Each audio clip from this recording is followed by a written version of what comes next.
Right. This is Rosina Fisher. I'm here with Matt Gossard again, and today we're talking about champion essentials. In other words, what is it? What are the rules, basically, for creating the right environment within your group?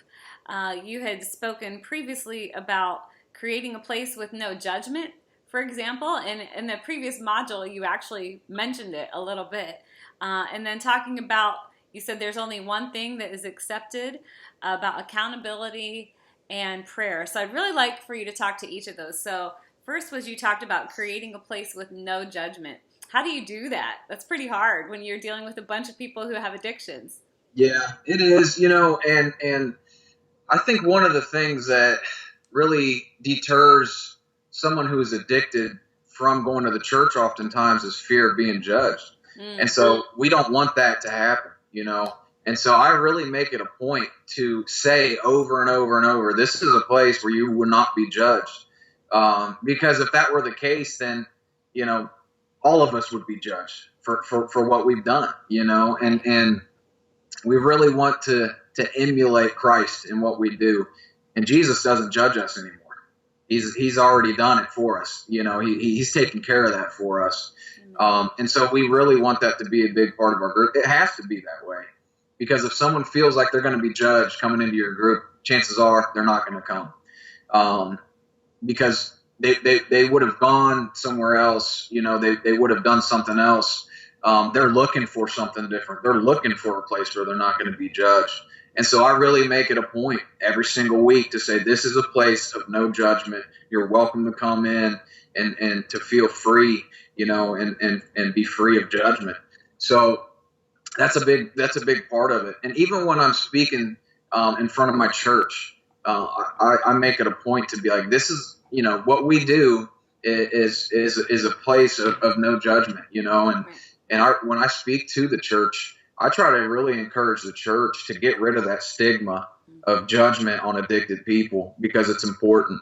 Because really we are like a mini church in what we do. I think we're different. So that's one way that I've really created that. And, I think a big part of that is the group is going to go as the champion goes. So if we say that champion is the leader of that group, the champion is the leader of that group. And I think it's important that the champion participate in every aspect of the group, but he or she is that clear-cut leader. And it has to be that way. And the people in the group have to understand and know that you are the leader of this group. And now there are certain ways of going about it. You don't have to be cocky about it, or you don't have to point it out all the time. But if you're doing it right, it'll just be that way, and they'll know that. So let me interrupt you there to ask the question. So you said the champion participates at every level of the group. So when there's check-in time, you actually go ahead and you check in as well? Is that what I'm hearing? Absolutely, I do. And what that does is, first off, I am no different than anybody else in my group. I've just been the one chosen to lead the group. And so I've been through everything, the same things as the other guys. And, we've all done things that we're not proud of, but we're there for something different. And we're there for healing. And what I have found is, as I have participated in the group, I've found healing myself, and it's really allowed me to keep myself accountable to these other people, because I really feel like if I'm telling or asking somebody in my group to do something, I better be doing it myself, or they'll be able to see right through me. And so I think it is important that the champion participate in every aspect of the group. And what I have found is that, if you do that, the people in your group will respect you more for it. And your word will carry more weight than just saying stuff. And really, it goes back to, especially as men, if we're going to be these spiritual leaders, it's not by what we say, it's by our actions, it's by what we do. The Bible says that they were first called Christians at Antioch. They didn't call themselves Christians. People saw them and recognized that, and that's what they were called. And so that's what I really try to emulate in the group. That's really good. Well, that is definitely underscores the number one principle, which is to create a place with no judgment, because you're exempling it by being vulnerable yourself as a leader. Yeah. So fantastic. Okay, so that was the first essential that you mentioned in our conversation. The second one is you said only truth is accepted. So how do you talk about that in a group? Is that something you mention every meeting? And then how do you unpack that? Yeah, it is. It's something that I mention very often is that, listen, we speak the truth in here. It's not one of those things where I'm like, well, I just ask that you please be honest. I just say it. This is what we do in here. We speak the truth. We speak the truth to each other because we respect each other. And the truth is honestly the only thing that works when it gets down to it. And really what I've found, like I've said in other segments, is that when a group of people are in a room together and they're open and honest with each other, there's something special that happens there. There's a healing factor, that happens. And I think especially for addicts that we spent so many years lying. We've lied to people. You have to be a great liar to be a great addict. It's unfortunate. Yeah. But we want to stop that flow of lying. And we really want these people to get back to being truthful, honest people, and it's not just for inside the group. It's something that I want them to emulate outside with their families, to start getting the trust of their families back, of all these bridges that have been burnt. I mean, we're about reconnecting men and women with their families, and not just their immediate families, but their church family, their community families. And so it really stems from being truthful. It really does. And God works through that. And I've seen him do it time and time again. But I think that with the champion, you just go in and say, listen, we speak the truth in here. And after a while, what I've found is that really for not just me, but the guys and women inside the group, the truth is going to be the only thing that's accepted. And we will be able to see through a lie. It's just how it is. And we get to know each other so well that if you're not telling the truth, we'll be able to tell, and we'll call you on it. I think that's an important piece as well. And so whenever you do sniff out a lie and you feel someone's not being truthful and you're calling them out, like, what do you actually say? Yeah, it's one of those things where it will definitely vary case by case. And you'll get to know your people, and the people within the group will get to know each other so well. But, I think a big component of this that I haven't mentioned yet is compassion. You have to do, especially as the leader, do everything you do with compassion. And if you look at the Bible, and the number one emotion described that Jesus has is compassion more than any other. And so everything you do has to be done out of love and out of compassion, because, they don't want to feel like that they're being judged, or they don't want to feel like you're coming down hard on them. Right. But I feel like if they are doing something deceitful or something that's not true, that you do need to address that. And just maybe say, hey, is that what's really going on? Or you could even pull them aside after the group is over and talk with them in private. But once again, it's one of those things where the champion is really going to have to use his or her own discretion on how to handle that and the best way to handle that. Well, what I love that you did, and you do it just naturally, but other people maybe need actual, handles on it and trained, is you're using the Socratic method there. In other words, instead of saying, hey, and getting in their face, you're lying to me, instead you are just asking a question, hey, is that really what's going on? So I think it's really important to use questions, right? And not to just assume and make an accusation. But, tell me more. Could you tell me more about that? Yeah. So, yeah, it's really good. Well, what I found too is that, I've had people come into the group where, like I said, the first week, 2 or 3 weeks, they won't say a word. Right. And sometimes I know more to the story than they might think I know, because I know a lot of people, and sometimes I know their families, and they'll tell me a lot of things that are going on. So, sometimes if by not telling the whole truth, sometimes that's a lie as well, Yeah.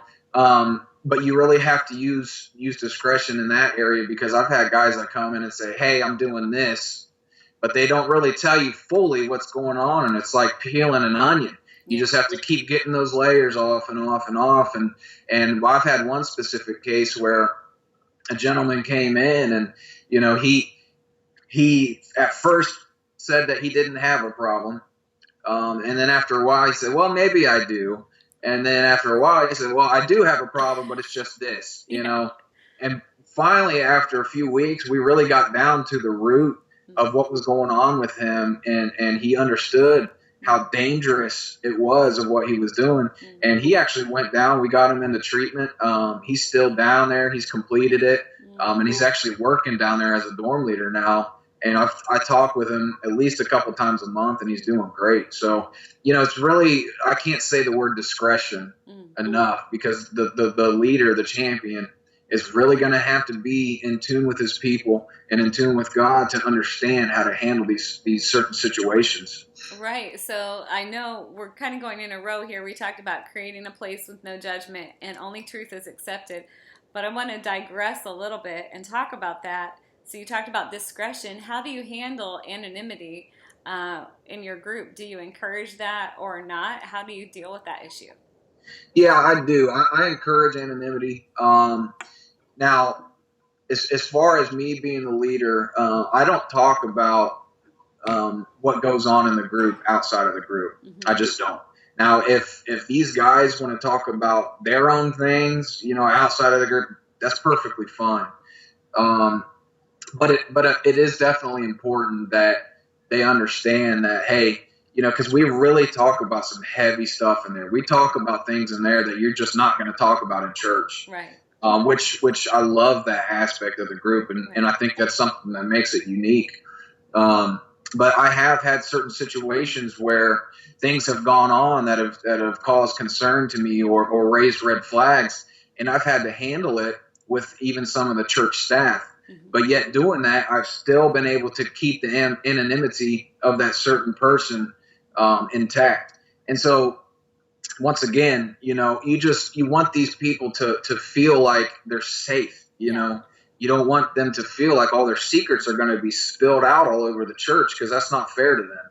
So do you actually use a statement? Sorry to interrupt there, but do you use a statement? Do you say something about, what's shared in the group needs to stay in the group? Do you say anything like that? I do. I want them to make sure, especially new guys coming in, that whatever we talk about in here, it's not going to come back to bite you, because a lot of times, the men in my group, they talk about their wives. And in order to be truthful and honest, you have to dig into some stuff that might hurt, right, that might even hurt their wives' feelings. Yeah. But we have to make sure that it doesn't get back to their wife unless it's by them. Right. If they feel like it's time to address certain things with one of their loved ones, that's completely up to them. We don't do that. But once again, there are things that are talked about that it would just really, it would do a detriment to that person if it was handled in the wrong way. And so that is really a big piece of it. And I do make sure that people know, it's what is said in here does not leave, and we can promise you that. Good. I'm glad to hear that. And that really does tie in with that second essential, that only truth is accepted.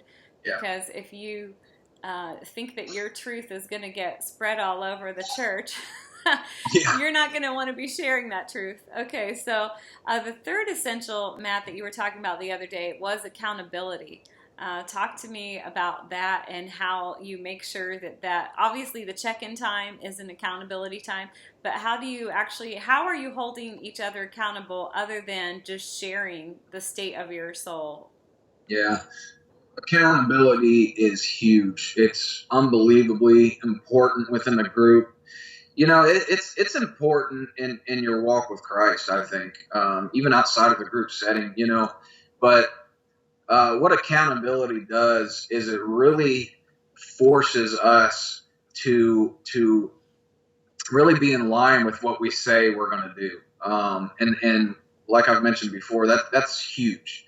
So one of the ways that I promote that, and one of the ways that I handle that, is I really try to get everybody's contact information. I don't say, hey, you have to give me your number, but if you want to, you can. And I've actually designated one man within my group that keeps all of the phone numbers of every other group member, and he types them up every week and updates it and will hand it out to whoever wants it. And so I make sure that new guys coming in, they know that, hey, if you want to call us during the week or you want to text one of us during the week, here's a list of about 30 numbers, that you can call. So really they don't have an excuse for not reaching out. It's unless they just don't want to. But what I found is that, man, once we get to know each other, and we really, know each other in a way that, hey, if someone's coming to the group and something's a little bit off, even just a tiny bit, we will understand that there's something going wrong with that person. And it allows us to be like, hey, what's going on? And I can tell you're not acting right, or something's bothering you. And whether that be just a personal problem with a spouse or a loved one, or it's drug related, or with a relapse or something, because those things are going to happen. You can't expect everybody in your group to be perfect. People will relapse. People will fail. They will fall down. But you have to be there to encourage them to get back up and help them to get back up and really to sustain them through this thing. And that's where the group comes in, and that's where the accountability comes in of, hey, this did happen, but I'm going to go forward. I'm not going to, keep laying down like I did before. God's given us the tools and the weapons to be able to get back up, brush ourselves off, and keep going. Amen. That's really good. So I think that what you pointed out, that relapse or falling down is part of the process. So a champion, most of the people probably who are watching this have already had a background in some type of addiction, so they're going to understand that. There may, however, be a champion who doesn't have that background and who may expect everybody who comes to this group to be perfect, and once they start coming to the group, never fall down again. So I think it's important to set that expectation that is part of the process. And just like a child, right, learning to walk, they don't just pop up in a walk. They fall down a lot before they learn to walk. And these people have many times just been paralyzed and debilitated by their addiction. So it's almost like learning how to walk again after a stroke or an incident. So yeah, it is. And if I would really encourage, if there is a champion that has never gone through their own addiction problems, I would really encourage that person to educate themselves on the signs and just educate themselves on addiction and codependency and all those things, and just really get to know the signs and what it looks like. And that way, I really think that it allows that person to have compassion towards the addicted, and really to be able to understand the way this thing goes. It is a learning process. It's a fall down, get back up thing. But really the most important thing is the getting back up, and that, as the group goes, that person will learn more and more and more, and God will give them wisdom as to how this thing works. So that's good. And in our next segment, we're going to be talking about the profile of a champion. So what are the characteristics that make up a good champion, so they know if they're in the right game and running in the right lane. So let's talk about this last one. You said champion essentials. So every meeting, again, just to recount where we've been so far, is to create a place with no judgment is number one. Number two is only truth is accepted. Number three is that accountability component. And fourth, you mentioned, is prayer. And that has to be a part of every meeting. In a previous module, you talked about the fact that a guy other than you usually do the opening prayer, just to give someone the opportunity to pray, maybe who's never done that before, never led a meeting in prayer.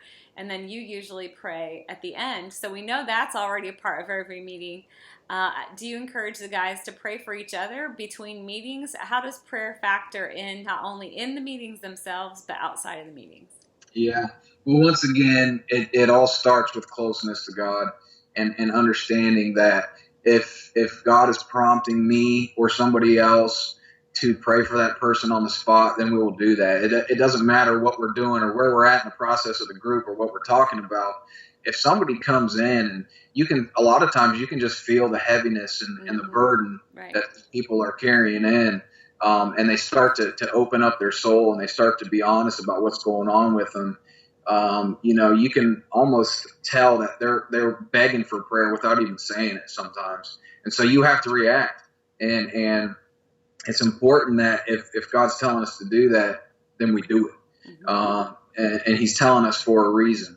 So I make it a point to tell people coming in, hey, if you need prayer, we will pray for you. There's no ifs, ands, or buts about that. And what I've found is that what's been awesome is, from the beginning, it was really up to me to say, hey, can we pray for you? Or, but as it's gone on, some of the guys now, they really get it. They understand, hey, this guy's going through something. Let me pray for him, And it's been great for me to not have to do all the praying and not have to make all those decisions. And once again, it's a sign of growth. It's a sign of spiritual maturity. And that part of it has been unbelievable for me. But also, you'll get different things as far as somebody might come in with this problem that they've been carrying around and you want to pray for that. Or, somebody might come in and start talking about certain things of, hey, I really like this idea of this Jesus guy, or I really like this idea of, God working in your life. And you kind of have to get in there sometimes and be like, well, do you know about Jesus, or do you know what he did for you? And that calls for, prayer of salvation sometimes. And hey, if we're not doing that, then what are we doing? And so there was probably a 2-month span within my group where we had a guy getting saved every single week. Wow. Not to say that doesn't happen, but there was just something about that 2-month span there, and it still does. But that really, it just depends on if the group is in tune with when God's telling them to pray for somebody. And that portion of it has been unbelievable. That's fantastic. So, well, we're going to do another segment then on how to do that as a champion, how to lead someone to Christ in that group setting. And you're right. If that's not what it's about at the end of the day, we missed the boat. So right. Fantastic. Well, thanks for speaking to us about Champions Essentials for Meetings. All right. Thank you, Rosina.